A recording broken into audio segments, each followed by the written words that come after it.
네. 예, 시청자 여러분 안녕하세요. 조선일보 방가응징 9탄입니다. 9번째 방가응징. 방가응징 이렇게 성공시키자는 주제를 가지고 김영수 박사님과 방송을 시작하겠습니다. 안녕하세요, 김영수 박사님. 안녕하십니까? 오늘 좋은 말씀을 좀 많이 해주실 것 같은데 방가응징 이렇게 성공시키자. 대한민국 대다수 국민들이 바라는 그런 말씀 같습니다. 네. 네. 요즘 근황은 어떠십니까? 저기 코비드 때문에 집에 갇혀 있습니다. 또 장모님을 모시고 있으니까 혹시 제가 감염됐다 뭐 저는 어떻게 건강하니까 괜찮더라도 혹시 장모님 감염시킬까 봐 저도 뭐 거의 자가 격리하고 있습니다. 예. 지금 이제 방가응징 지금 9번째. 벌써 네. 9번째인데 일주일에 한 번씩 했어도 8, 7은 56 벌써 2달, 석 달째 접어들었는데 많이 네. 지금 좀 진척이 뒤지고 있지 않아서 답답하시죠? 아닙니다. 저는 자신 있습니다. 그래서 우리가 어떤 일을 할 때 지난 그 과정에 실패 사례도 보고 성공 사례도 우리가 분석해 보면서 일을 진행해 앞으로 성공 확률이 높다 봐서 제가 한번 질문 하나 드리겠습니다. 지난번 그 방가응징이라고 우리는 명명해서 부르고 있는데 안티 조선 운동 이런 얘기들 지난주에 많이 했는데 네. 안티 조선 리더들이 활동 효과를 보지 못했다 이런 평가들이 나오고 있죠. 조선일보 네. 같이 멀쩡하니까. 자신들이 그렇게 평가를 하시더라고요. 그렇죠. 많은 네. 그 안티조선 리더들을 만나서 의견을 들어보신 것 같은데 그 원인이 어디 있다고 이렇게 보고 계신가요? 저번 주에 이제 제가 비교적 오랜 시간 그 말씀을 드렸죠. 그래서 저 나름대로 분석은 일단 피해자가 나서지 않았다. 그래서 안티조선을 정말로 해야 될 사람이 안 했고 또 안 해도 될 사람이 했다. 그래서 그 점이 좀 문제가 있었고 또 상설화된 것이 아니라 이벤트에 이제 치우쳤던 것 같다. 그 이유는 여러 가지가 있겠지만 예산이 뒷받침되지 않았던 것 같다.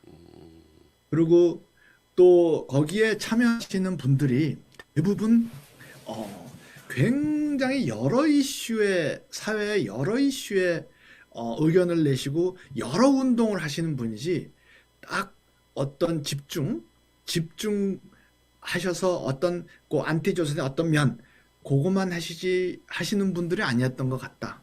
또 조선일보 내부에서 보기에 저 사람들은 뭐 사회적으로 약자고 없는 사람들이니까 어떤 계급적인 불만을 표시하는 것뿐이야라고 그 계급 프레임을 뒤집어 씌워서 그 사람들의 그 활동이나 운동을 이제 폄하했는데 조선일보 내부에서 보기에 안티조선 분들의 논리성이 부족했다.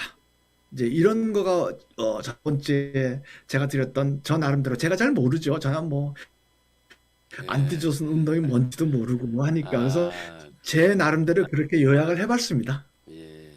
그래요. 그 여러 가지로 우리 박사님은 이런 그 운동이나 투쟁을 안 해보신 분들이라 객관적으로 평가가 가능했을 것 같아요. 어떤 일을 하다 보면 거기에 몰두되면은 뭔가 다른 쪽을 보지 못하고 그러니까 뭔가 그렇게 방향을 잃을 때도 그러니까 있는데 이번에 방향 좀 잘 잡아주십시오. 네. 안티 아니 조선 운동 제가 네, 네. 그 지금까지 그래서 성공 못했다고들 그 운동가들이 얘기한 부분에 대해서 방향성을 좀 잘 잡아주시라 이렇게 말씀드리고 싶습니다. 예, 제가 어떻게 해서든지 자식은 이 친구들을 응징하는 거를 일단 성공한 케이스를 하나 물꼬를 트면 좋은 일이 많이 시작할 것 같습니다. 저는 어느 정도 자신 있으니까 선생님께서 많이 도와주시고 시청자들께서 많이 해주시면은 저는 어느 정도 자신 있습니다. 김 박사님, 네, 그동안에 그 서울의 소리에서 안티 조선 운동을 비롯한 사회 운동을 해왔는데 조선일보 방가들이 뭐 서울의 소리뿐만 아니라 우리보다 더 열심히 그 안티조선 운동한 사람들을 어떻게 보고 있는 것 같습니까? 글쎄, 제가 서울의 소리하고 지금 이제 계속 인터뷰를 해왔지 않습니까? 그래서 저희를 어떻게 생각할 것인가에 관해서는 좀 제가 구체적으로 먼저 그거부터 먼저 말씀을 드릴게요. 예. 그 결론은 안티조선 하는 분들에 관해서는 그다지 겁을 내거나 그렇게 하시지는 않은 것 같아요. 그런데 조심 선생님하고 저하고 이렇게 인터뷰하고 우리가 계속해서 이렇게 고발을 하고 또 응징하겠다는 방법을 찾고 이렇게 하는 것을 조선일보 방가들은 굉장히 부담스럽게 생각할 거예요. 그리고 내심 굉장히 신경 쓰일 거예요. 그리고 그 친구들이 그 박영훈 씨만 하더라도 겁이 엄청 많아요. 그래서 뭐 이제 왜 그 사람들이 신경이 쓰일 수밖에 없냐면은 우리가 하려고 하는 거가 안티조선 운동 하시는 분들은 뭐 왜곡 보도를 하지 마라, 뭐 거짓 보도를 하지 마라, 뭐 이런 거잖아요. 근데 저는 굉장히 중벌을 받게 하겠다는 의도가 확실하잖아요. 예, 예. 그러니까는 아주 오랫동안 한 명이 아니라 여러 명을 오랫동안 사회에서 격리시키겠다는 의지가 분명하잖아요. 거기다가 증인들을 계속 내가 모으는 거 알죠? 그리고 지금까지 자기네 집안에 의해서 피해를 입은 사람 단결시키고 모으는 것도 알죠? 그 이 사람들이 뭘 아냐면은 검찰, 경찰, 또 뭐 정치권까지도 분위기만 조성되면은 제가 즉각 행동에 들어갈 거 알죠? 그래서 이 사람들이 뭐를 지금 어떤 상태냐면 예를 들어서 말입니다. 이 사람들이 지금 또 어디선가 다른 데서 엽기적인 행동을 해요. 또 어디선가 폭력 행위를 저지르죠. 그럼 사실은 제가 즉각 지금 이 사람들 고소 고발해가지고 중벌을 받게 하는 행동을 즉각 들어갔어요. 왜냐하면은 이 사람들이 검찰, 경찰, 정치권에 영향력이 있다 하더라도 두 건을 같이 고소 고발을 했을 적에 검찰, 경찰이 무시하지는 못해요. 지금 저희가 하면은 눌러버릴 거예요. 그래서 저는 예. 분위기가 조성되는 걸 기다리고 있는 거예요. 그래서 이 사람들이 초심 선생님하고 저하고 이렇게 계속 방송하면서 상설적인 기구를 맺는다. 또 증인을 계속 모으고 있다. 증거를 계속 모으고 있다. 굉장히 신경 쓸 거예요. 최근에 선생님 그 또 애들 중에 하나가 조폭을 동원해서 또 나쁜 짓을 했다는 제보가 들어왔어요. 예, 예. 그래서 제가 사실 확인을 못했어요. 사실이 아닌지도 모르겠어요. 근데 제보가 들어온 것만은 사실이에요. 근데 제가 사실 확인을 못해서 뭐 폭로를 하거나 그러지는 못하겠어요. 근데 그게 사실이었다. 그럼 전 즉각 이 집 식구를 다 몽졸이 고소하는 거, 고발하는 거 즉각 해버려. 왜냐? 두 건 가지고 한꺼번에 할 수가 있어요. 그리고 이 사람들이 저하고 초심 선생님하고 이게 방송하고 이렇게 하는 거에 관해서 굉장히 신경이 쓰이는 거가 이 사람들이 정말인가요? 지금까지 안티조선 네, 네. 이 안티조선 운동하는 사람들에 대해서는 어떤 마음이 있냐면 저거 좀 하다가 말어 그렇게 알고 있어요. 근데 선생님 저거 딱 하는 그 힘이 저 사람들 중간에 그만둘 사람들은 아닌데 그 포스가 딱 느껴지잖아요. 그래서 굉장히 신경 쓰일 거예요. 그래서 사실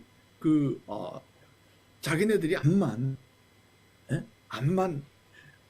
뭐 자기네들은 대통령도 갈아치울 수 있어 그러면서 지금까지는 무소불위의 방자한 행동을 해왔죠. 방자한 행동을 해왔죠. 그런데 굉장히 우리가 신경 쓰일 거예요. 초선 선생님하고 제가 어떤 행동을 다음에 할지, 다음에 무슨 폭로를 할지 굉장히 신경 쓰일 거예요. 그래서 이 사람들이 행동을 조심하고 있다고 생각해요. 아, 그 그렇죠. 정말입니까? 제가 아니 그 선생님 저는 그래서 사실은 삼성 이재용 씨 이번에 재판 받을 때 판사님께서 너네 그룹 내 준법 위원회에 만들려고 그랬잖아요. 예. 삼성 내 그 이재용 너네가 앞으로 범법을 하지 못하는 그런 제도적 장치를 만들었다고 그랬잖아요. 조선일보의 오너들이요. 저 신경 굉장히 쓸 거예요.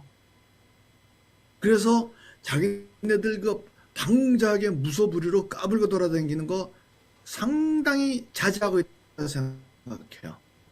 저는 그래서 선생님, 조선일보 사람들한테는 제가 큰 은인이라고 저는 생각해요. 저 때문에 그 사람들이 행동을 주의하고 조심해서 큰 거를 제가 면하게 해주는 거죠. 제가 없었으면 이 사람들 계속해서 방자하게 떠들고 방자하게 행동하고 그러면서 엽기적인 행동을 할 텐데 저하고 총님하고 딱 나서가지고 니들은 진짜 혼내줄 거야 이런 결의가 포스가 딱 보이는데 조심하죠. 지금까지 뭐 안대조선 하시는 분들, 조선일보 비난하시고 하시는 분들은 저들 뭐 그만 뭐 얼마 있다가 뭐 그만둘 거야 이렇게 생각하는데 저하고 손정님하고 둘이 딱 해주시는 포스가 남다르잖아요. 그리고 이 사람들이 뭐 어디서 폼 잡고, 예? 어디서 폼 잡고, 뭐 착한 척 하려고 그러고, 뭐 이랬을 적에, 도심 선생님 같은 분이 나서가지고, 너네 응징하거든. 얼마나 정신 없겠어. 아니, 뭐, 옛날 같으면 무슨 뭐, 자기네가 폼 잡고 무슨 착한 척 하고 그런 일을 얼마나 뻔뻔스럽게 했겠어요. 근데 이제는 그랬다가는 누가 나타나가지고 너네 사람이 생겼으니 생각만 해도 통쾌한 일이죠. 저는 선생님 그때 저 코리안 호텔 가가지고 코리안 하는 거 호텔. 보고 네. 쏙더라고요.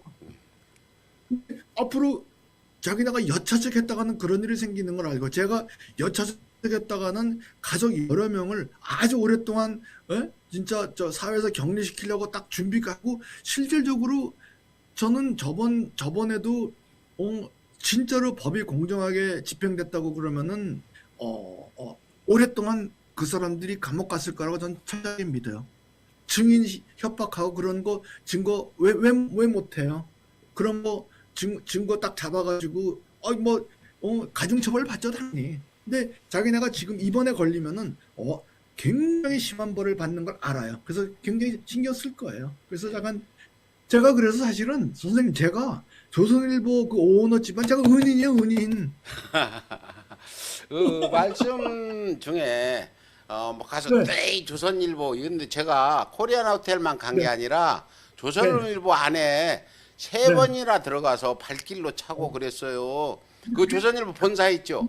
거기 들어가서 그 영상을 못 보셨나 보네. 그걸 못 봤구나. 그래서 예, 조선일보가 좀 찜찜하게 생각한다. 그런데 엊그제 조선일보 보도 중에 제가 네. 광복회에서 역사 정리 무슨 언론인상을 하나 받았더니 조선일보가 그걸 대스톱을 해가지고 뭐 불법 유튜버가 이런 상을 받았다 해가지고 네. 광복회가 불법 유튜버한테 상을 준 거 마냥 그런 비판 기사를 실었더군요.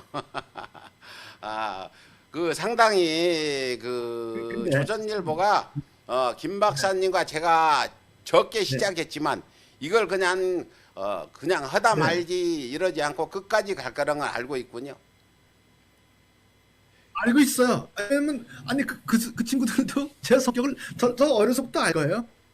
제가 뭐 하는데 흐지부지 하고 끝내는 게 아니라 딱 나서가지고 너네 뭐 한다 그러면 끝까지 붙는 거 알 거예요. 예, 김 박사님, 조선 방가들이 서울의 소리와 우리 김영수 박사님이 둘이 이렇게 힘을 모아가지고 응징에 나섰다 하니까 굉장히 좀 그냥 뭔가 좀 찜찜하다. 과거에는 우리 조선일보한테 와서 삿대질하는 사람도 별로 없었고 무서움이 없었는데 좀 두려움을 갖는다는 이런 그 김 박사님의 분석 같은데 정말 다행입니다. 굉장히 신경 쓸 거예요. 예. 굉장히 신경 쓸 거예요. 그러셨구나. 네. 예, 김 박사님. 그동안에 그 처제되는 고이미란 씨의 그 폭력적인 죽음 알리려고 활동을 쭉 해오셨잖아요. 근데 네. 지금은 활동하는 중에 제일 강경한 지금 행동을 보이고 있다고 보이는데, 지금 이런 그런 김 박사님의 이 처제에 대한 억울한 죽음, 이 부분에 그 강한 응징을 하겠다고 선포한 데 대해서 서울에서를 빼고 김 박사님만은 어떻게 보고 있을까요, 조선일보가? 어, 제풀에 힘이 빠져서 그만둘 거라는 희망을 할 거예요. 아, 왜냐면 저 친구 지 사업 바쁘니까 자기 사업 바쁘니까 뭐 저러다가 말겠지 그렇게 생각할 거예요. 그렇게 희망을 할 거예요. 예. 제풀에 지치겠지. 뭐, 네, 저기, 그래도 점잖은 분이고, 그냥, 뭐, 보통 이렇게, 뭐, 운동도 안 해본 분이고, 사업만 하신 분이고, 이런 분이 해봐야 얼마나 하겠냐. 뭐, 그렇죠. 무슨 끈기가 있겠냐. 잠시 분노한 마음으로, 잠시 하는 네. 척하다 그만둘 거다. 이렇게 지금, 봤겠지만, 김 박사님과 서울의 소리가 협력하면 저들에게 큰 위협이 될 것 같습니다. 뭐 과거에 느껴본지보단 이런 두려움을 가질 것 같은데 혼란과 분열로 조선 방가들의 패망의 길로 들어설 것 같다 이런 예측도 됩니다. 정말 제가 생각하는 조선일보가 패망의 길로 들어설 수 있을지 김 박사님 견해 좀 말씀해 주세요. 저는 웬만큼 가령 우리가 뭐 그 집이 패망을 한다 뭐 이를 그 뜻이 뭔가 이제 그게 좀 애매하죠. 근데 저는 적어도 박영훈 씨 가족은 굉장히 고생을 하고 그리고 조선일보 자체 내에서도 굉장히 부담을 느끼는 존재가 되는 것은 저는 어느 정도 자신이 있어요. 그리고 그 친구들이 사회적으로 뭐 굉장히 오랫동안 격리가 되거나 아니면 사회적으로 어디 설치고 댕기지 못하게 만들 정도까지는 자신이 있어요. 예, 제가 참 저도 이 조선일보 응징에 들어가면서 정말, 이거 해서 될까? 어떤 때 이거 내가 이거 해봐야 뭐가 되겠냐. 그런데 김 박사님 한번 만나고 나면 힘이 불끈불끈 솟아가지고, 야, 나보다, 나는 뭐 이거 몇 년 걸려야 될 거 아니냐. 그랬더니 김 박사님은 작년에 오셔가지고 연말까지 끝내자. 올해 연말까지 가지도 않을 거다. 이렇게 용기를 주는데 김 박사님 사업도 직원들한테 이렇게 힘을 주는 그런 스타일이십니까? 그렇게 하려면 노력. 그래가지고 제가 좀 기분 안 좋을 때는 김 박사님과 어떤 의견을 주고받으면 힘이 나고 모든 게 잘 될 것 같다는 생각이 들어요. 아주 긍정적인 그런 마인드를 가지신 분 같은데요. 감사합니다. 그렇게 봐주셔서. 예, 우리가 어떤 운동을 이렇게, 하자. 이런 제안을 지금, 주어져 왔는데 저들이 우리에 대해서 어떤 행동을 할까요? 예를 들어 어떻게 우리가 지금 이 운동을 계속하면은 조선일보도 어떤 대책을 세워서 우리 운동 방향을 돌리고 또 운동하는 사람들을 뭐 어떻게 협박을 하든 매수를 하든 이렇게 해가지고 우리 운동을 방해할 수도 있을 것 같은데 어떻게 보고 계십니까? 이제 처음에는 무시하는 척 할 거예요. 예, 뭐 난 무시하게 해서 그렇게 할 거예요. 그러나 제가 딱 어떤 행동을 하겠다는 거 저 사람들이 알아요.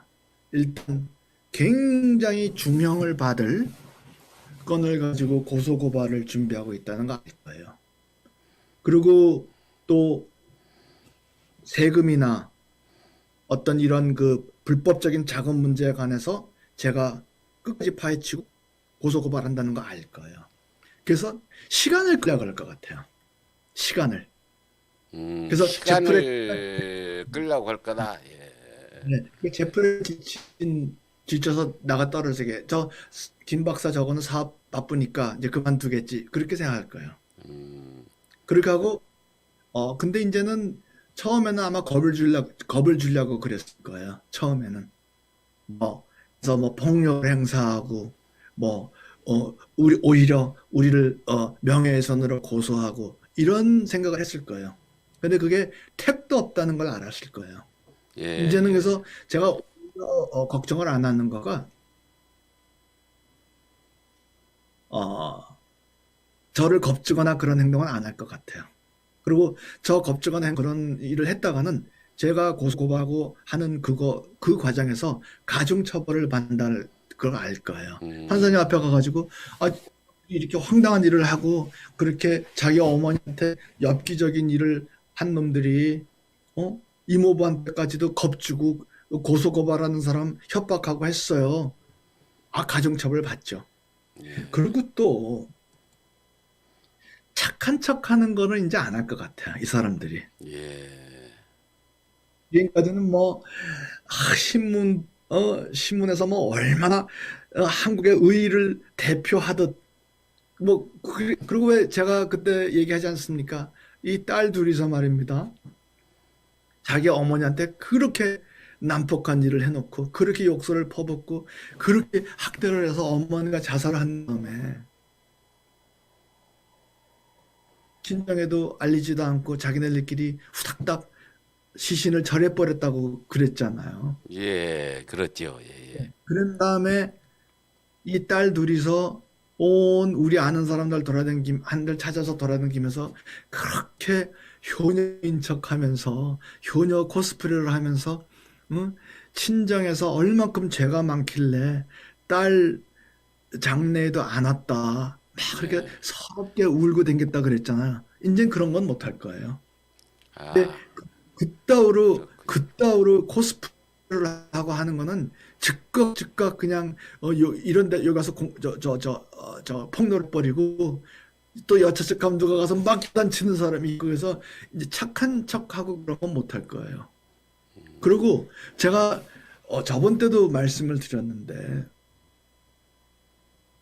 왜곡 보도하는 것도 굉장히 이제 신경 쓰일 거예요. 그래요? 왜곡 보도가 좀 줄어들까요? 벌써 효과가 있네요.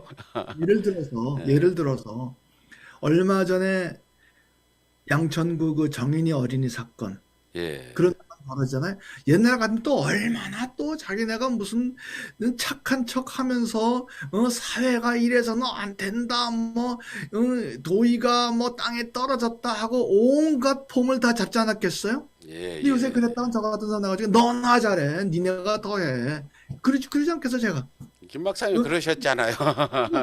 너나 잘해 너네나 이제 너네나 잘하는 그런 사람들이 그냥 가만히 있지 않고 이런 데 나가서 막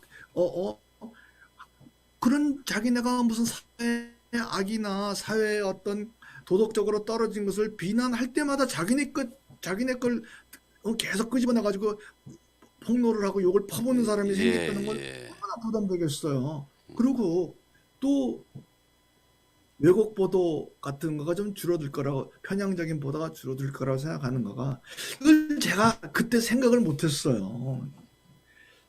가령 조국 장관님 그 애들 문제 가지고 막 그냥 언론에서 막 진짜로 악의적으로 막 한 집안을 물고 뜯었잖아요. 그럴 적에 제가 생각을 못했었는데 제가 그때 나섰었어야 된다고 생각해요. 야, 니네 그러네요. 예. 불법한 거 내가 얘기할까?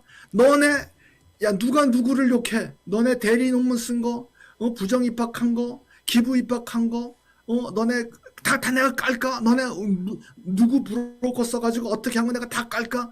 이렇게 했었으면은 조국 장관 케이스도 좀 달랐지 않았겠느냐 생각해요. 지금이라도 좀 하면 안 될까요? 아니, 그것도 좀 하지요. 그게 좀 시청자들의 관심을 굉장히 높이는 부분인데, 과연 조국 전 장관 부인, 지금 4년형 받았잖아요. 그러면 조선일보는 그보다 더 많이 받아야 될 것 같은데. 그러니까 너네도 한번 깔까? 한번. 그리고 이번에 선생님 저는 최강욱 국회의원 계시잖아요. 국회의원 최강욱 의원님. 예. 저는 그 양반이 마음에 참 들더라고요. 똑똑. 그런데 지금 징역 6개월형 받았잖아요. 그래서 나 조국 장관님 케이스 때 내가 입을 닥치고 있었던 거가 정말로 나 좀 후회되고 내가 참 무능했구나. 난 눈치가 들을 게 없었구나. 근데 인턴 이 얘기 좀 할게요. 나 예. 인턴 야 니들이 누구 인턴 가지고 누가 어디다 대고 얘기해. 내가 지금 어떤 일이 있었냐면요. 자기네들 애 어디 인턴을 소개시켜 달라고 그러더라고요. 예, 예. 아는 사람 많고 그 뭐 저한테 사업 배운 사람들 중에 한국서 최고의 지금 기업하는 친구들도 많아요. 그래서 굉장히 좋은데 인턴을 소개시켜 줬죠. 예, 예. 제가. 근데 이놈이 말이에요. 지가 가지 않고 기사를 보내는 거예요. 기사. 기사를 보내요? 네. 이거 아유, 진작 이거 5년 감인데 이 정도면. 아, 야, 그래놓고 누가 실제로 그 조국 장관 아들은 최강욱 변호사 사무실에 갔잖아요. 그리고 선생님 얼마 전에 자기 엄마 그렇게 학대해서 예, 재판 받아가지고 유죄 판결 받았잖아요. 유죄 판결 징역 1년 2개월인가 아마 그럴 거예요. 그렇게 하고 사회봉사 100몇십 시간인가 형을 받았어요. 그것도 집행유예죠. 나 그거 집행유예죠. 실행이에요. 예. 실형 산 예, 게 아니라. 사회봉사 예. 사회봉사 형을 받았어요. 그리고 그것도 형이라 그런지 모르겠는데, 근데 나 이것들을 실제로 자기네들이 갔을까나 안 갔을 것 같아. 내 추측이야. 나 이것도 한번 조사 한번 해보려 그래요. 얘들을 내가 잘 알아요. 아마 몰라. 제가 지금 사실을 모르고 하는 얘기인데 그것도 제가 좀 조사해가지고 니 진짜 사회봉사 제대로 했어? 그것도 조사해가지고 제가 한번 그거 안 했으면 뭐 잘했고 안 했으면 제가 그것도 최강욱 저 국회의원 그 인턴 시간이 모자라다 그래가지고 유죄받게 하고 그랬을 적에 예, 16시간 분이 안 했다고. 그렇더군요. 기사를 보낸 놈들이 무슨 웃기고 있어. 진짜 내가 그렇게 하고 해서 앞으로 조선일보에서 뭐 누구를 비난하거나 뭐 이런 기사가 나올 때마다 제가 나설게요. 제가 그런데 나서서 야, 하면서 내가 한번 혼을 좀 낼게요. 계속 근데 아직 지금 입장이 곤란하게. 지금 이런 상황들 조선일보가 엄청나게 많이 보도했거든요. 조국 전 장관이나 최강욱 의원 문제도. 그런데 이거 앞으로 이것도 좀 폭로를 해서 공소시효가 남았으면 고발건이 될 것 같기도 하네요. 글쎄요.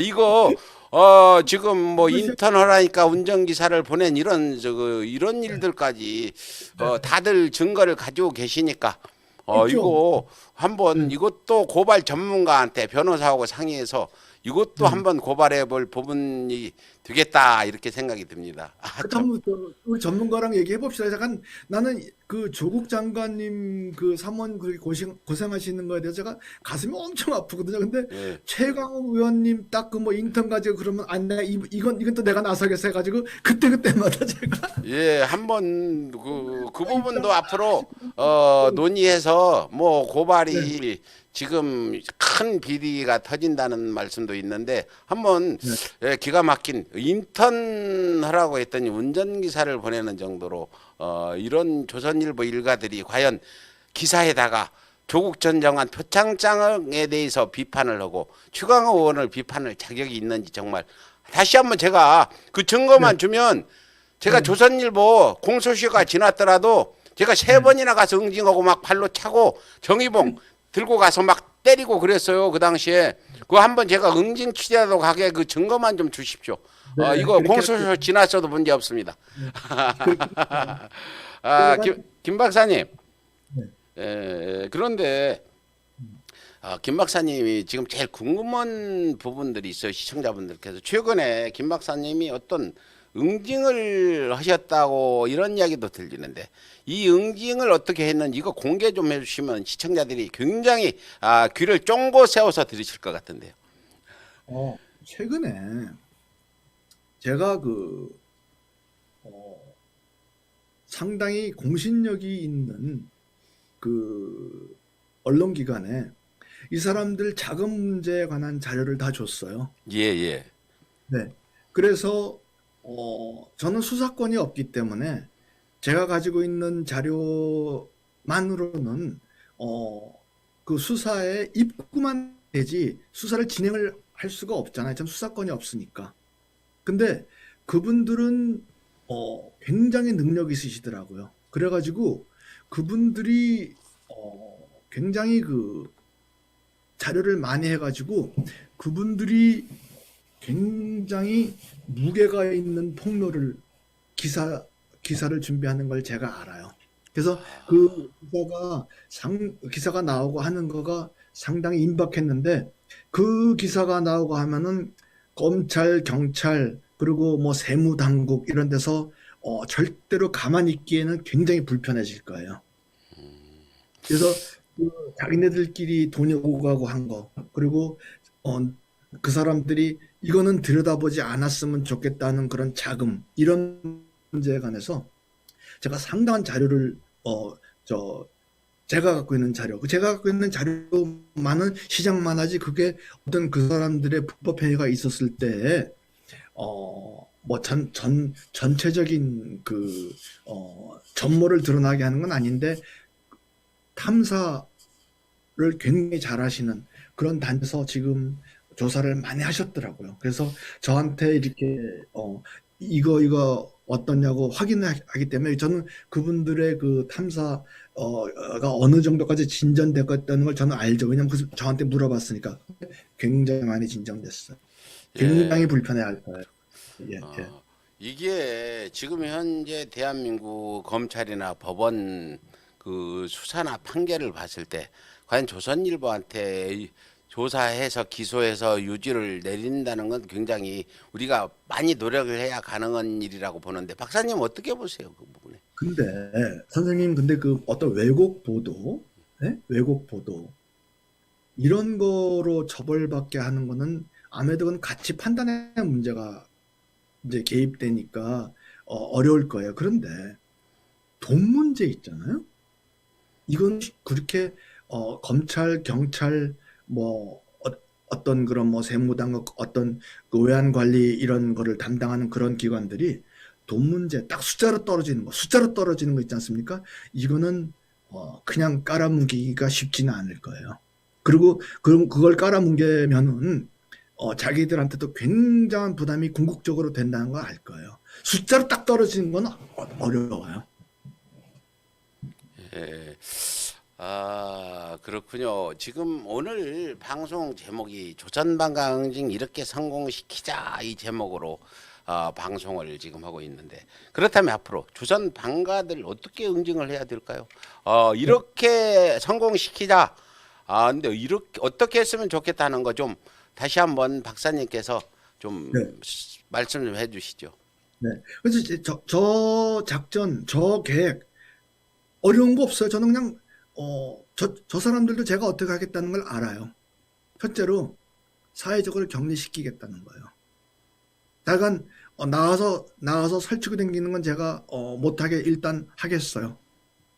그리고 돈 문제, 돈 문제에서 세금을 내야 될 일이 있었으면 세금을 내게 하고 벌금을 낼 일이 있으면 벌금이 나오도록 하고 그리고 돈 문제에 관해서 제가 캐나다에서는 굉장히 큰 배상을 받도록 제가 노력을 할 거예요. 이 사람들은 돈 문제로 일단 혼을 내야 돼요. 그래서 신분적으로는 사회에서 격리를 시키고 돈 문제로는 제가 그런 식으로 웅징이죠. 굉장히 고통이 가게. 그다음에 또 제가 왜 응징을 위한 상시적인 조직과 기구를 만들겠다고 그랬잖아요. 그래서 그거가 되는 걸 알 거예요. 그래서 제가 아마 그런 거를 할 수 있고 실제로 할 거라는 걸 알 거예요. 그래서 제가 지금 말한 응징 조치가 이거 세 개예요. 그래서 저는 제가 말한 이 부분은 제가 할 수 있고 어느 정도 성과를 거둘 거라고 자신하거든요. 그래서 그거가 전체 어떤 언론 개혁 하시는 분들의 그 움직임과 그 노력과 어떻게 연결이 될지는 그 파트는 그 부분은 제가 모르겠어요. 그런데 제가 하는 이 부분 요거는 제가 어느 정도 성공 자신이 있어요. 예, 정말 자신이 있다고 말씀하시는 김 박사님 뵐 때마다 저는 그냥 아까도 했듯이 그냥 힘이 불끈불끈 솟아오르고 제가 올해 70인데 10년은 젊어지는 것 같아요. 그런데 정말 시청자들이 궁금한 부분 하나. 그럼 우리가 응징을 성공시켰다. 그러면 응징 후에 저들은 어떻게 될까요? 정말 저들이 보따리를 싸가지고 밤중에 도망갈지 어떻게 될까요? 응징 후에는 조선일보 응징 후에 생각만 해도 참 통쾌한 그런 그림이 그려지는데 응징 후 전해들의 어떤 후에 이 얘기를 좀 말씀해 주시죠. 실제로 저는 보수가 보수라는 세력이 큰 분열을 할 것 같아요. 분열. 네, 큰 분열을 할 것 같아요. 제가 응징을 제가 지금 말하는 이런 방법으로 성공을 시키면은 그래서 굉장히 안티조선 운동과 어떻게 연결될 부분과는 제가 솔직히 말해서 아직 잘 모르겠어요. 근데 오히려 보수가 굉장히 분열을 할 것 같아요. 제가 그 말씀을 좀 드릴게요. 그래도 제가 저기 뭐 선생님 제가 그래도 박사니까 좀 박사처럼 얘기할게요. 예, 예, 박사님 말씀 전적으로 제가 100%, 1000% 믿겠습니다. 박사님 박사처럼 보수가 선생님 제가 지금 드리는 말씀은 못 들으신 걸 거예요. 제가 이 말씀 들으시면 굉장히 재밌어 하실 거예요. 선생님, 보수라는 사람들이 말입니다. 보수라는 사람들이 진보랑 뭐가 다르냐. 그냥 제가 보니까 진보 쪽 그 운동하시는 이런 분들은 보수라는 사람들이 왜 저런 행동을 하는가에 관해서 별로 분석을 잘 안 하시는 것 같아요. 그냥 보수 저 사람들 나쁜 사람들이야, 저 사람들 정신없는 사람들이야, 저 사람들 부패한 사람들이야 이렇게만 생각을 하지 보수라는 사람들이 왜 그런 행동을 하는가에 관해서는 좀 예리하게 분석을 하거나 그런 건 안 하시는 것 같아요. 제가 거기에 도움이 되게 몇 가지 분석을 해드릴게요. 예? 굉장히 좀 정말. 제가 지금 드리는 말씀 정말로 중요한 얘기니까 조금 좀 귀담아 들어주세요. 진보 쪽 사람들은 이슈를 중심으로 생각을 해요. 이슈. 어떠한 일에 어떠한 의견이 옳고 어떻게 해야 되고 이슈를 중심으로 생각을 해요. 보수는 관련자의 스펙을 봐요. 이슈를 보는 게 아니라. 그렇군요. 무슨 소리냐? 예? 무슨 소리냐? 선거에 나오잖아요? 그러면은 진보 쪽 사람들은 저 사람이 무슨 주장을 하는가? 앞으로 뭘 할 건가? 이런 걸 보는 거예요. 보수는 그렇지 않아요. 보수는 사람 스펙을 봐. 학교 어디 나왔나? 무슨 집안인가? 고시를 했나? 박사인가? 돈이 얼마 있나? 보수는 스펙을 봐요. 그래서 보수는 어떤 생각을 하냐면은 이슈를 생각하는 게 아니라 사람의 스펙을 보고 진보 측 그 얘기를 저 사람들은 사회적으로 없는 사람들이니까 사회적으로 약자니까 돈 있고 강자들에 대해서 질투하는 거야. 그래서 저렇게 저런 식으로 밖에 행동 못해 이러면서 계급 프레임을 씌워버리는 거예요. 그래서 제가 보수를 제가 왜 조선일보를 제가 응징해서 성공하면 아마 보수가 굉장한 혼란에 빠지고 분열할 것이라고 제가 뭐 감히 말씀드리는 거가 보수는 이렇게 보시면 돼요. 누가 나와가지고 어떤 행동을 할 때 보수 측 사람들이 그 사람을 지지할 것인가 안 지지할 것인가는 이슈를 보고 결정하지 않나요? 보수는 이걸 보고 결정을 해요. 내 애가 저 사람처럼 됐으면 좋을까? 그걸 보고 결정을 해요. 요거 아마 이 얘기 처음 들어보셨을 거예요. 요건 제 이론이에요. 다른 예를 들어서 그 남궁원 씨 아들 그 무슨 저 홍오 씨 있지 예, 않습니까? 예. 하버드 나 예. 무슨 부잣집에 결혼하고 내가 그렇게 됐으면 좋겠다 생각이 있거든요. 그 보수 측 그 나이 드신 분들은 아, 그러면은 그런 분들한테 지지가 가는 거, 애정이 가는 거예요. 내가 저렇게 됐으면 좋겠다. 그런데 그렇군요. 노무현 대통령 이런 사람들처럼 막 투쟁을 하고 그래서 사회에서 핍박을 받고 막 고생하고 내가 저렇게 되는 건 원하지 않는다는 생각이 있거든요. 그러면 보수 측은 그 사람을 지지하지 않아요. 보수는 그런 점이 어떤 있었네요. 예. 정치인이나 네, 어떤 정치인이나 어떤 단체를 지지할까 말까를 이슈 가지고 결정하지 않아요. 스펙을 가지고 결정해요. 스펙은 뭐냐면은 내 애가 저렇게 했으면 좋겠다 아니 그걸 가지고 결정을 해요. 잠깐 쭉 보세요. 보수 측 분들은 그렇게 정치인에 대해서 어떤 운동가에 대해서 결정을 해요. 자, 바로 그 얘기인데 저는 그 보수 측에서 조국 장관님을 갖다 그렇게 공격을 하고 했던 거 있잖아요. 그게 뭐냐면 이거예요.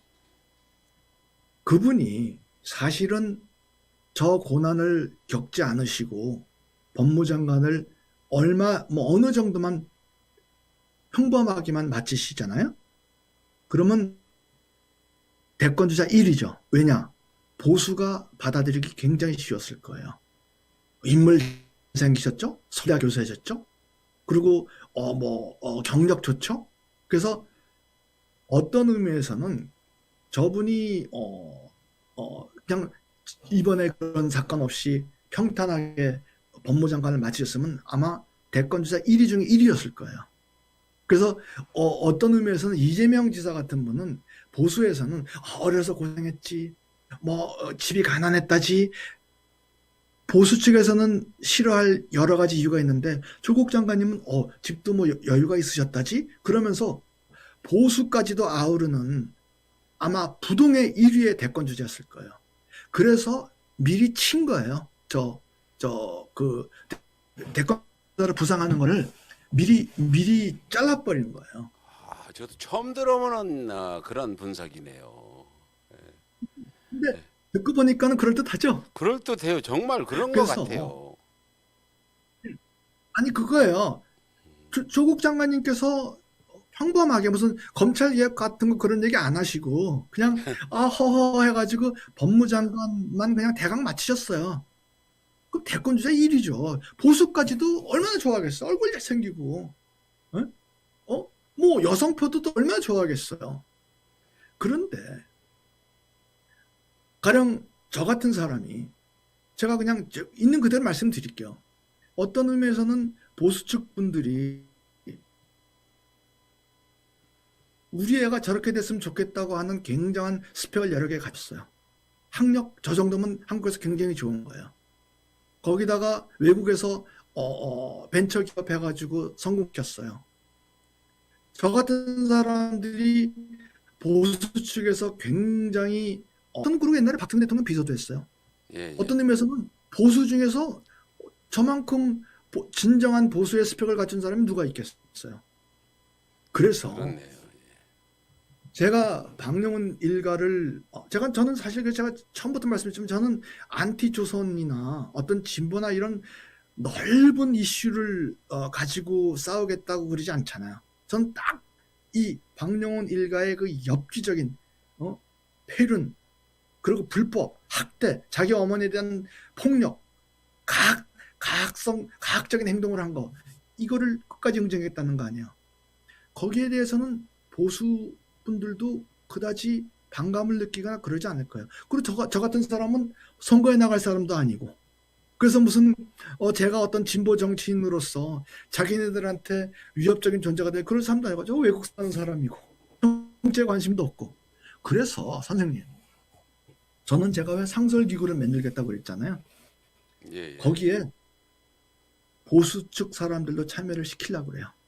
아, 보수 쪽 사람도 참여시키면 큰 힘이 되겠네요. 네, 어버이 연합 이런 데 분들도 모시고 오려고 그래요. 어버이연합 그러면 고개를 살살 내두르는데 아니야. 아니, 선생님. 음, 조선일보 같은 데서 자기네 응징하는데 제가 어버이연합 이런 사람들 다 데려갔다 그러면 굉장히 부담 느낄걸요? 근데 어버이연합들은 지금 조선일보 가서 댓글 쓰는 데가 있어요. 거기서 제가, 상주하는 사람들이 있는데 아니, 아주 제가, 아무런 그 기사의 내용은 보지도 안 하고 무조건 욕하고 심지어 가짜 뉴스를 올려도 그걸 잘했다고 쓰는데 이런 사람들이 바로 어버이연합인데. 제가 어버이연합의 리더들을 찾아뵙고 예.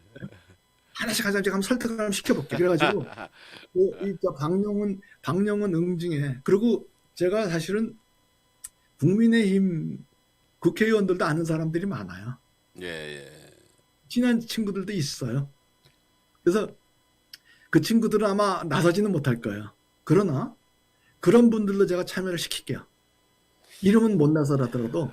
그래서 제가 사실은 어떤 의미에서 선생님께서 진보 또 NT 조선의 힘을 모아주시고 저는 보수를 분열시켜서 그 힘도 제가 참여를 시킬게요. 그러면은 조선일보 같은 데서 한번 생각을 한번 해보세요. 자기네 이 저지른 일이 확실히 있잖아요. 증거도 있잖아요. 그래서 두들기는데 보수도 나서고 진보도 나서고 그리고 보수도 나서고 진보도 나서고 그러면 상식 있는 사람들은 다 지지를 할 거라고 저는 생각해요. 저는 그래서 사실은 이런 계획이 저는 그냥 허황된 공상의 계획이 아니라고 생각해요. 예, 저는 예. 그래서 이런 식으로 제가 한번 또박또박 몰고 나가면은 조선일보 방가 저 방영훈 씨 그 집 응징하는 것도 성공할 뿐만 아니라 보수 자체에 상당한 분열이 생길 거라고 저는 생각해요. 선생님 제가 너무 얘기를 어렵게 했죠. 박사인 척 하느라고. 아, 그런데 이렇게 큰 효과가 있을 거라는 것까지 말씀하니까 네. 야, 정말 믿기지 않을 정도로 저는 지금 그런 생각이 들어요. 지금 이 얘기가 듣고 보니까 그렇듯하지 않습니까? 아, 그리고 박사님께서 말씀하신 그 보수들이 좋아하는 인물이 누구냐? 조국 전 장관 같은 분, 김영수 박사 같은 분. 알고 보니까 노무현 대통령이 대통령 되니까 저 고졸 출신 그러면서 저 강남 부자들이 손가락질하고 그러니까 이렇게 하는데 거기에 그런 보수들의 본질적인 그런 보수들이 그런 걸 가지고 있군요. 그러니까 저는 왜 스팸을 그러는지 몰랐어요. 오늘 알았네요, 제가. 그리고 내 애가 저렇게 됐으면 좋겠다는 딱 그거예요. 원래 보수는 세금 잘 내고 군대 잘 가고 그 역사를 중시하고 정의롭고 이게 보수 아닌가요? 근데 왜 그렇게 대한민국 보수는 그런답니까? 어머니들이 자기 애가 막 가령 아무리 한번 생각해 봅시다. 어머니로서는 말입니다. 어머니로서는 일제시대 같으면 내 애가 독립운동해서 추운 데 가서 고생하고 고문당하고 하는 걸 원하겠어요. 그냥 일본 체제 속에 편하게 입신양명에 출세하고 돈 벌고 잘 사는 거 원하겠어요. 어머니로서는 당연히 부자를 원하겠죠. 어머니 그러니까 마음이야 내 애가 그러시죠. 어떻게 딱 그 생각을 딱 하는 거야. 그럼 예를 들어서 야, 너 나가서 죽어. 난 그게 자랑스러워. 그런 부모가 몇이나 되겠어요. 부모 마음 그렇지 않죠. 안중근 의사 어머님만 그런 분 계시잖아요. 안정근 의사도 안정근 의사도 실제로 일이 벌써 끝나고 나서 예, 일이 예. 끝나고 나서 어, 이미 사형 판결 하니까 어머니가 그렇게 얘기를 하셨죠. 얘기 어느 모르시는구나. 그 안정근 의사 이름이 중근이잖아요. 예, 안중근. 예, 네? 예. 집안에서 원래 이름이 달랐어요. 근데 집안에서 너 그렇게 큰 그런 엄청난 일 저지르지 말고 진득하게 땅에 붙어 있으라고 그래가지고 중근이라고 이름을 지은 거예요. 그래요? 네. 심지어는 안중근 의사도 부모 입장으로서는 그렇죠. 그런 일을 안 했으면 좋겠다 그런 분위기였죠. 그러면 보수의 본질은 어머니 마음이라고 보나요? 정의로운 일보다는 그 목숨을 더 중시하고 뭐 나라를 버리더라도 가족을 중시하고 그래서 친일파가 나오고 이게 야, 어머니 사랑 중에서도 그렇게 좋지 않은 부분도 있네요. 그건 있죠. 근데 만약 예를 들어서 우리나라의 보수가 진정한 그 옛날 그 이제 서양의 보수들은 그 왕족 왕족이라는 그 왕의 그 전통에 의한 그 왕으로서의 그 왕을 따르는 귀족으로서의 왕 같은 귀족으로서의 그런 어떤 품격 이런 거를 그러니까 이제 보수라고 생각하는데 우리나라 보수는 그렇지가 않아요. 우리나라 보수는 제가 지금 말한 딱 이 심리가 그 기층에 깔려 있어. 아니 제가 지금 얘기 드리는 말씀 아마 처음 들으시는 것 같은데 보수가 어떤 사람을 지지를 하고 어떤 사람을 배척했나 제 말씀 듣고 한번 쭉 둘러보세요. 왜 노무현 대통령을 갖다가 그렇게 사람들이 보수 측에서 배척을 했겠어요? 내가 저렇게 되기를 원해? 아니죠. 가령 이해창 씨 같은 분은 학교 좋은 데 나와, 고시해, 그리고 뭐, 그래서, 뭐, 출세해. 이해창 씨 같은 분이 보수가 마음에 들죠. 왜냐? 내가 이렇게 됐으면 좋겠던 거예요. 예, 그런 면이 있어요. 예. 그래서 나중에 보수의 그, 심리에, 선생님, 정치도 그 사람의 심리에 미묘한 걸 깨달아야 돼요. 근데 아, 보수 정치인들 그렇게 하고 이제 그 우리 민주 진영에서 전략 짜시는 분들이잖아. 제가 오늘 한 말 한번 곰히 생각해 보시고 한번 참고하시면 도움이 굉장히 될 거예요. 보수는 스펙이야. 이슈가 아니야. 그래서 보수는 저는 스펙이다. 스펙이야. 스펙이 궁금해? 궁금해하지 마. 부모가 어머니가 뭘 원하는가? 내 아들 그게 보수가 어머니가 지랄까 아들을 사랑하는 그런 그럼. 스펙. 그리고 그래서 예를 들어서 저는 선거 같은 거 이렇게 기사 같은 거 보면은 이슈를 선점해야 돼 막 이런 얘기 하는 그 민주진영 인사들 보면은 당신들 아직까지 뭔지 몰라. 그 스펙을 선점해 이래야 되나요?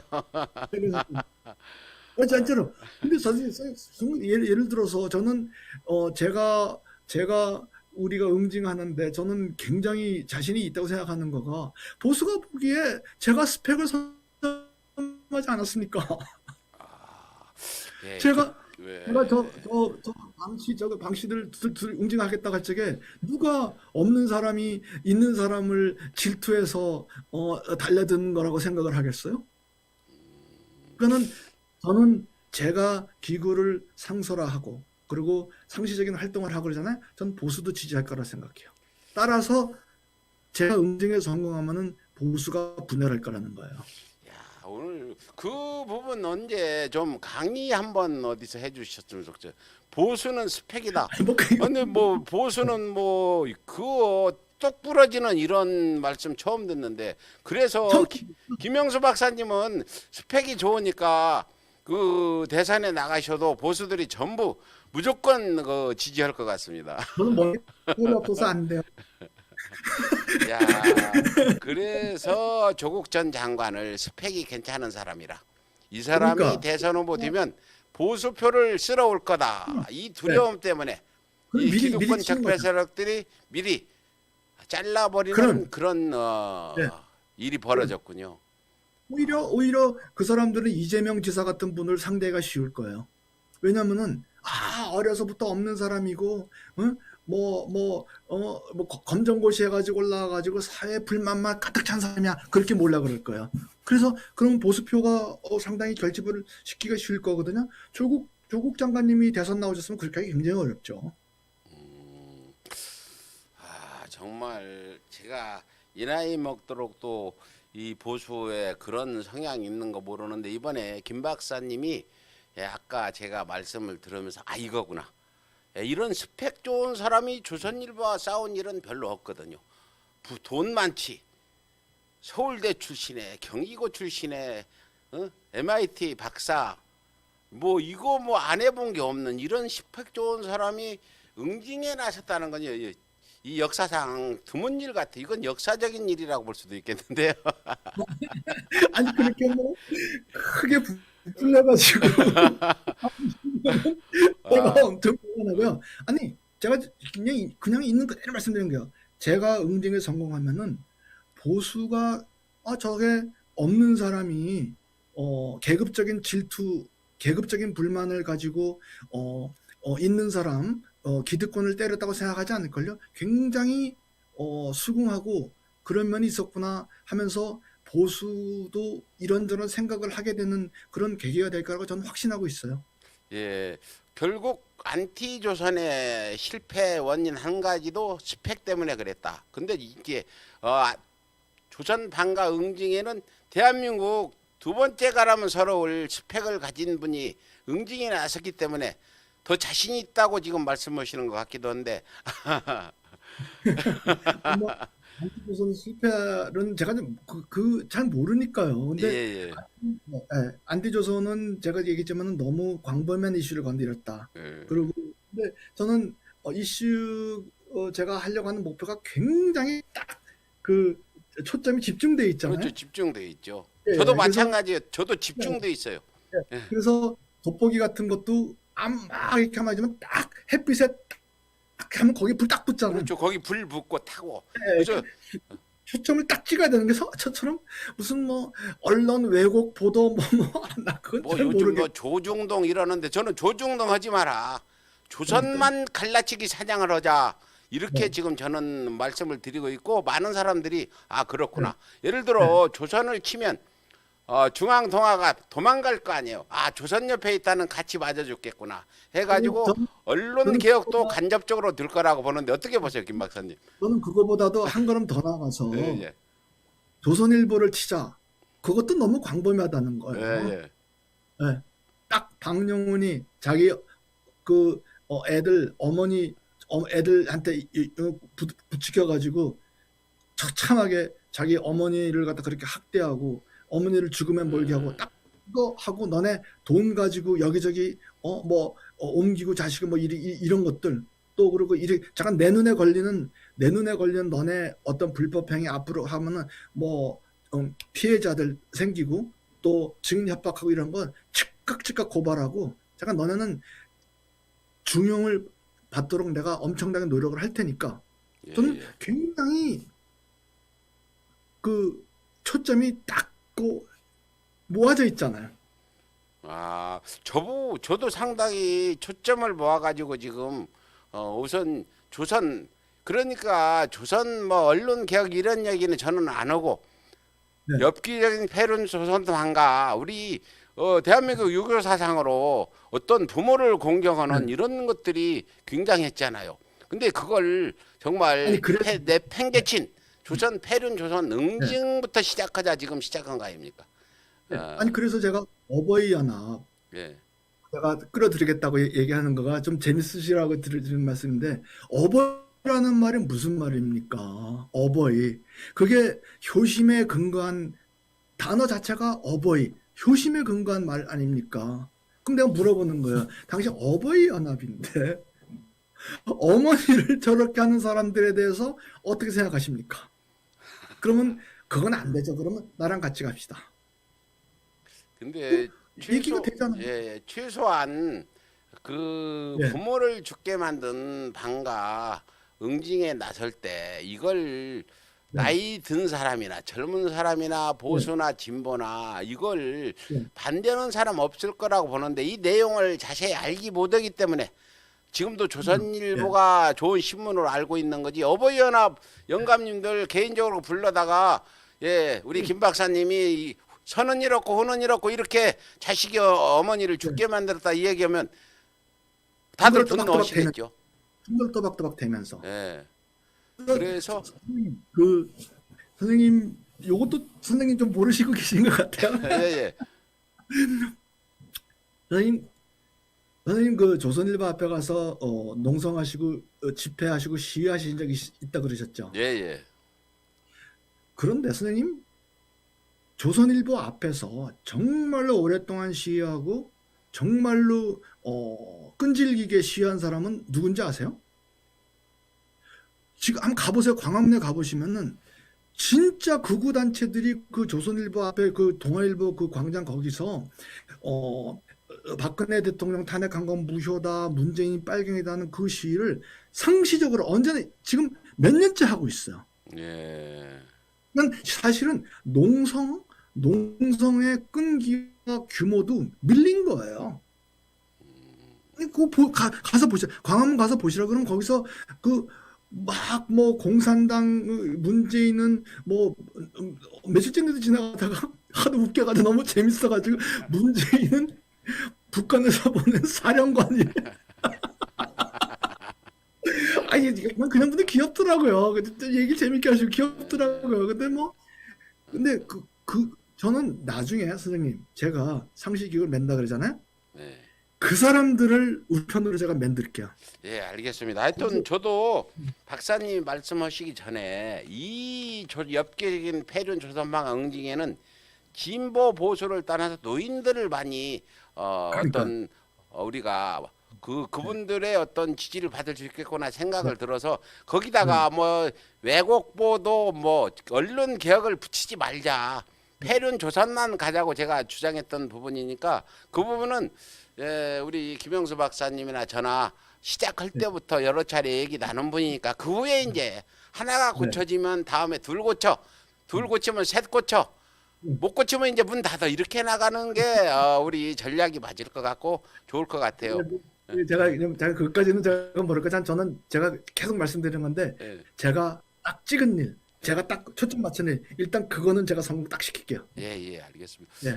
제가 지금 이제 거의 끝나갈 시간이 됐는데 아까 말씀했던 그 조국 전 장관 딸의 표창장이나 최강욱 의원의 어떤 그 인턴 부분 이런 것들을 조선 방가 아들들은 아주 그냥 통째로 위조했는데 이게 만일 그 공소시효가 남아서 고발이 가능하면 고발로 가고 아니면 그 증거만 나오면 제가 바로 정의봉 들고 또 조선일보나 방가 집 앞에 가서 네 이놈 네가 어디다 대고 조국을 입에 올리고 최강욱을 입에 올리냐 그 영상 보세요. 조선 응징 간 거 굉장한 거 많아요. 근데 조선일보가 저는 고발을 안 해. 고발을 안 하고 그냥 놔둬. 고발하면 다른 데는 많이 고발하잖아요. 제가 고발 어제 가보니까 수사 중인 사건이 19개고 수사하고 뭐 벌금 떨어진 게 전과가 13개인데 전과 13개 전과가 13개 중에 42개를 병합한 사건이 있어. 이명박근혜 때 대부분 사건을 병합해서 징역 6년 구형을 받은 그런 사건이 있는데 제가 이렇게 이명박보다 전과가 제가 더 많을 것 같아요. 이명박이 전과 14범이라고 이번 갔으니까 15범인데 저는 현재까지 보니까 20범 넘는 것 같아요. 아이고. 아무튼 여러 가지 이제 응징 취재라는 게 뭐냐? 우리가 이런 일을 한다. 방가가 이런 일을 저질렀다. 알리는 데는 저희가 왜 응징 취재를 하겠습니까? 다른 방법 없잖아요. 가서 좀 가격하니 약간 어떤 도덕성을 앞세우고 현행 법에는 좀 위반이 되더라도 그걸 각오하고 가서 야단치고 발로 차고 이걸 많은 분들이 보기 때문에 그렇게 하는 거다. 이것도 하나의 응징의 홍보 방법이라 다른 분들이 동기 행동할 수 있도록 동기를 보여주는 방법이다 보시고 제가 응징 취재가 무조건 가격하고 아무 전략도 없이 하는 거 아니다. 고도의 전략으로 하는 게 바로 응징 취재다 이렇게 보시면 됩니다. 저만 했더라도 선생님 응징 취재하는 걸 보고 카나다에서 찾아왔지 않습니까? 예. 봐요. 김 박사님이 제가 응징 취재 안 했으면 제가 만날 수도 없잖아요. 그래서 찾아와서 예. 선생님 제가 응징 취재 보고 찾아왔습니다. 그래서 저랑 같이 힘을 합쳐서 뭔가 결과를 만들어 보죠. 해가지고 이렇게 된 거 아니에요? 그렇죠. 그 심지어 일베 하던 분이나 태극기 집회 나가던 분 중에 저 응징 취재 보고 제 광팬이 된 분들이 상당히 많아요. 그러니까요. 예. 그 사람이라는 건 누구나 처음부터 끝까지 완전하게 악한 사람은 없어요. 그래서 그분들도 차곡차곡 따지면서 하면은 설득될 분이 얼마나 많아요. 그리고 사실은 그렇게 좀 뭐라 그럴까 뭐 너무나 극우로 경도된 분들을 설득해서 우리 편으로 만들었다 그러면 얼마나 통쾌한 일입니까? 그리고 그게 우리나라의 화합의 지름길이라니까요. 네. 저분들을 옳은 길로 인도해서 잘못된 생각 고쳐주면 이 동서 갈등 많잖아요. 또 남북 갈등, 뭐 지역 갈등 이런 것들을 해소하는데 조선일보 응징이 그게 지금 그걸 해소하는데 대단한 어떤 성과를 이룰 거라고 봅니다. 제가 예. 하는 일이 저는 굉장히 의미가 있는 일이라고 생각해요. 예. 내가 그 사람들 이렇게 증거까지 다 나오고 그 일에 관해서 응징하는데 아니 그 뭐 극우 사람들을 저희 편으로 끌어들였다 그러면 거기서 제가 이거 뭐 말이 너무 거창해지는데요. 거기서 국민화합이 아니 말이 좀 너무 거창해서 그 말은 제가 취소할게요. 저기 마지막으로 박사님, 네, 그 보수들이 좋아하는 스펙을 가지고 계신 분, 보수들이 선호도 1위이신 김영수 박사님 보시기에 지금 안티조선 방가 응징에 조직과 기구 상설화를 돼야 한다 이렇게 계속 주장하고 계신데 여기서 대충 자세한 네. 설명은 안 되지만 그 지금 간단히 조직 상설화 이거 네, 어떻게 방향을 설정하고 계신지 좀 말씀해 네. 주시죠. 제가 이 말씀만 간단히 드리고 오늘은 뭐 예, 얘기 예. 그만하죠. 네. 제가 저번 때는 말씀드렸지만은 제가 여러 가지 생각하고 있는 것 중에 하나가 사람들이 자기가 원하는 지금 코비드 때문에 사람이 못 모이니까 자기가 원하는 장소에서 하루에 얼마큼 뭐 10,000보도 좋고 5,000보도 좋고 걸으시면은 그걸 갖다 기록 우리한테 보내주면은 우리가 선물 드리고 하는 그런 행사를 생각했다고 예, 그랬었잖아요. 예. 근데 제 얘기가 그런 행사가 이벤트성이 아니라 이런 걸 갖다가 하려고 그러면 그것을 하는 사람이 저걸 갖다가 영구히 할 재력이 있구나. 그런 거 갖다가 딱 보여주는 거 상설 기구와 상설 활동이 있는 거가 보여주는 거가 굉장히 중요해요. 예, 그래서 예. 그걸 굉장히 겁을 먹을 거예요. 가령 예를 들어서 제가 저는 사업가니까 뭐 일을 벌리기 전에 예산을 따져보잖아요. 제가 1년에 그렇게 이렇게 많이 걸으시고 우리한테 자료를 주시면은 제가 선물을 주고 1년에 10,000명 정도 계속 할 수 있을 것 같아요. 예. 1년에 10,000명 정도? 음, 네. 그래서 1년에 10,000명 정도 자기네가 동네에서 몇 번 걸으셨다. 그러면은 우리가 뭐 우리 회사 제품입니다. 선물 주는 걸 갖다가 1년에 10,000명 정도 할 수 있을 것 같아요. 계속해서. 그런데 제가 이제 그것도 이렇게 따져봤어요. 그래서 그때 뭐 안티조선운동 하시는 분은 뭐 십시일반으로 돈을 내게 한다. 돈을 내게 하면 사람들이 부담 느껴요. 뭘 줘야지. 주어야죠. 줘야 된다. 그렇죠. 주면은 사람들이 네, 특히 돈 내는 보수들이 주는 거 좋아하는 것 같던데요. 진보보다 보수가 주는 거는 더 잘 챙기는 것 같아요. 그러니까 우리가 보수에서 이게 필요하고 배울 것은 배워서 써먹자고 우리도. 예, 그러니까 이 보수들은 돈 안 주면 집회도 안 나가요 원래. 아니 이런 운동에 지지하시는 분한테 안 줘도 오실 분들인데 준다 그러면 더 좋아하시지 않겠어요? 그러니까 지금 준다 그러면 진보들은 안 줘도 갈 텐데 그런데 보수 그 노인분들 태극기 집회 나간 분들은 구름같이 몰려올 것 같아. 아니 그러니까 그분들이 오시면 더 좋죠. 예, 그분들이 오면 일단 오시게. 그런데 제가 이제 아무래도 카나다의 기업이니까 카나다에서 이렇게 보내는 거가 운송료가 많이 들어요. 그래서 제가 예, 어떻게 하려고 그러냐면 한 달에 한 번 정도 몇 군데에서 오시는 분들한테 이렇게 나눠드리고 그런 식으로 하려고 그래요. 예, 네, 그래서 일단 자기네 응징하는 사람들이 언제 상시적으로 뭔가 활동이 있다. 그리고 저거는 영구히 계속될 거야. 이런 인상을 딱 주는 순간에 아마 굉장히 부담을 느낄 거예요. 저게 한번 이벤트성을 하고 마는구나. 그게 아니라, 그러니까 뭐 마라톤 대회 한 번 하고 만다. 그게 아니라, 저거는 뭐 계속 돌아가는구나. 그게 그래서 제가 페이스북 그룹 거기에다가 자세하게 안내하고, 그리고 제가 그 구체적인 계획하면은, 서울의 소리에다가도 알려드리니까 선생님께서도 광고도 많이 좀 해주시고 이렇게 해주세요. 근데 지금 김 박사님 말씀 들으니까 어떤 행사를 진행할 때 뭐 1년만 하지 말고 최소 네. 5개년 아니면 10년까지 예산을 잡아서 벌써 10년 예산을 확보됐다. 1년에 100만 원 든다면 10년 거 1,000만 원 확보해서 10년 할 거다. 이렇게 장기적으로 가야 뭔가 이 우리 반대편에 있는 조선일보도 저 사람 10년씩이나 겁을 먹을 네. 것 같은 생각이 들죠. 요새 제가 예. 뭐 1년에 100만 명씩 주고 하는 거는 저희가 좀 부담이 될 것 같아요. 근데 제가 1년에 10,000명씩 정도는 할 수 있을 것 같아요. 예. 아무튼 이렇게 모든 일들이 아까 초반에 말씀했지만 자본주의잖아요. 네. 돈이 연결돼요. 돈 없이는. 네. 돈이 없다면 사람도 안 와. 아까 그러니까. 얘기했듯이 뭐 준다면은 지피도 특히 보수 할아버님들은 많이 나올 텐데 어떻든 거기다가 이번 이 조선반가 응징은 폐륜을 응징하는 거라. 이 진보 보수 중도 떠나서 누구든지 우리 얘기 들으면 공감 안 할 분이 어디 있겠습니까?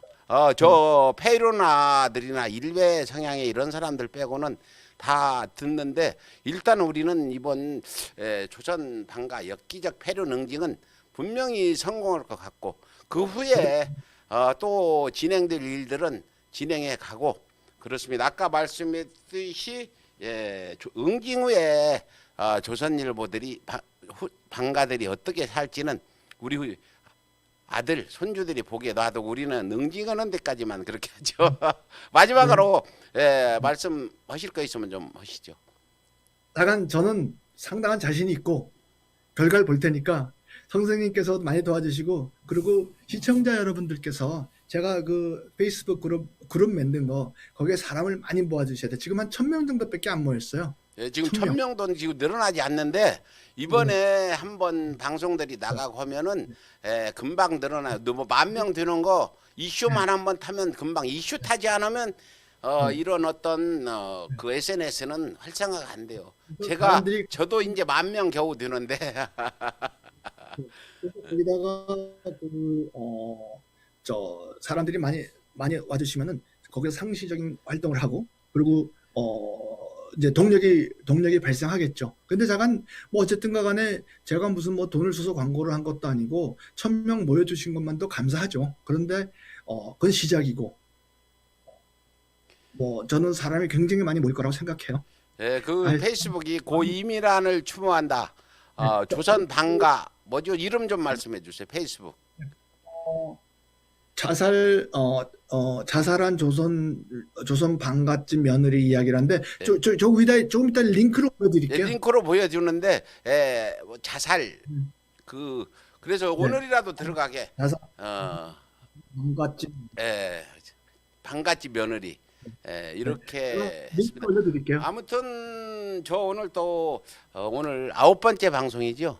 네. 9번째 방송하면서 다시 자신감이 생기고 저렇게 스펙 얘기를 듣고 이번에는 실패할래 수가 없겠다. 대한민국 치유고에 경기고를 1년 반 만에 월반해서 서울대 가서 뭐 청와대 근무하고 MIT 공학 박사에다 캐나다 제약교사 일본의 부동산 회사 회장님 뭐 도요타 자동차 부회장님 중국에 가 대만에 가서 또 모셨죠.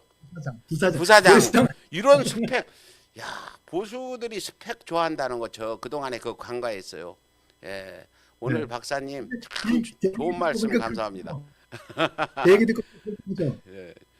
그래요. 오늘 감사합니다, 선생님. 앞으로 많이 도와주세요. 감사합니다. 다음 시간 뵙겠습니다. 안녕하세요. 응징언론 서울의 소리에서 해외 특파원을 모집합니다. 해외 특파원은 한국인이 거주하는 곳이면 세계 어느 나라, 어느 도시라도 가능하며 모집 인원 제한은 없습니다. 특파원은 거주 지역의 소식을 전해주고 줌 네트워크를 통해 비정기적인 방송에 참여하게 됩니다. 세계 곳곳에서 대한민국을 바라보는 세계인의 시선과 현지의 소식을 대한민국 민주시민에게 전하며 소통할 수 있는 해외 특파원 모집에 많은 지원 바랍니다. 감사합니다.